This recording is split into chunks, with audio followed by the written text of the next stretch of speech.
નમસ્કાર દર્શક મિત્રો, હું શીતલ મહેતા ન્યૂઝ ઓફ કચ્છમાં આપનું સ્વાગત છે। જોઈએ આજના સમાચાર। રાપરમાં હેલ્મેટ બુકાની ધારી 3 શખ્સે ઘરમાં ઘૂસી છરીની અણીએ 2,51,000ની લૂંટ કરતા પોલીસ બેડામાં દોડધામ મચી।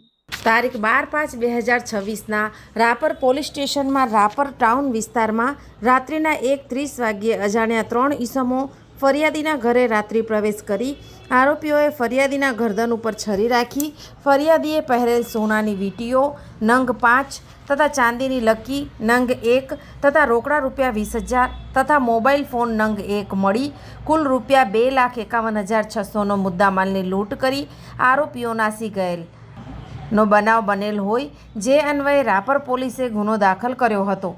જે અન્વયે આ લૂંટના ગુનાનો ભેદ ઉકેલવા તથા આરોપીઓને પકડવા માટે રાપર પોલીસ સ્ટેશનના પોલીસ ઇન્સ્પેક્ટર RL ખટાણા તથા રાપર પોલીસ સ્ટેશનની ટીમનાઓ દ્વારા સીસીટીવી ફૂટેજ ચેક કરી હ્યુમન સોર્સિસ તથા ટેકનિકલ એનાલિસિસના આધારે આ ગુનામાં સંડોવાયેલ આરોપીઓને પકડવા અલગ અલગ ટીમો બનાવી ગણતરીના કલાકોમાં 3 આરોપીને મુદ્દામાલ સાથે પકડી પાડી લૂંટના ગુનાનો ભેદ ઉકેલી આગળની કાર્યવાહી માટે નામદાર રાપર કોર્ટ ખાતે આરોપીઓને રજૂ કરતા દિન 5ના રિમાન્ડ મંજૂર કરેલ હોય આગળની વધુ તપાસ હાથ ધરેલ છે।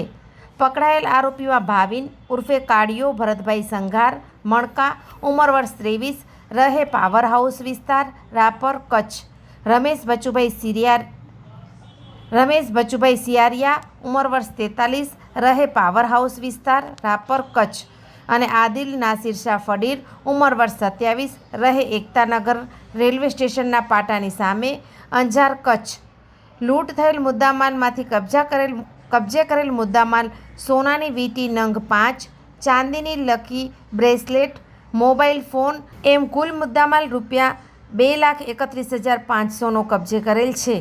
આરોપીઓએ ગુના કામે ઉપયોગ કરેલ મુદ્દામાલમાંથી કબજે કરેલ મુદ્દામાલ પકડવાનો બાકીમાં સલીમ ઉર્ફે નાથન શાહ પથાઈસા શેખ રહે અંજાર કચ્છ અને અજાણ્યો ઈસમ આરોપીનો ગુનાહિત ઇતિહાસ ધરાવે છે। આ કામગીરી પોલીસ ઇન્સ્પેક્ટર RL ખટાણા તથા police sub inspector HV Katariya તથા રાપર પોલીસ સ્ટેશનની ટીમ દ્વારા સાથે રહી કાર્યવાહી કરવામાં આવેલ છે। દર્શક મિત્રો, આજે તારીખ 13 મે 2026 આ હતા આજના સમાચાર। આવતીકાલે ફરી મળીશું, ત્યાં સુધી મને રજા આપશો। નમસ્કાર।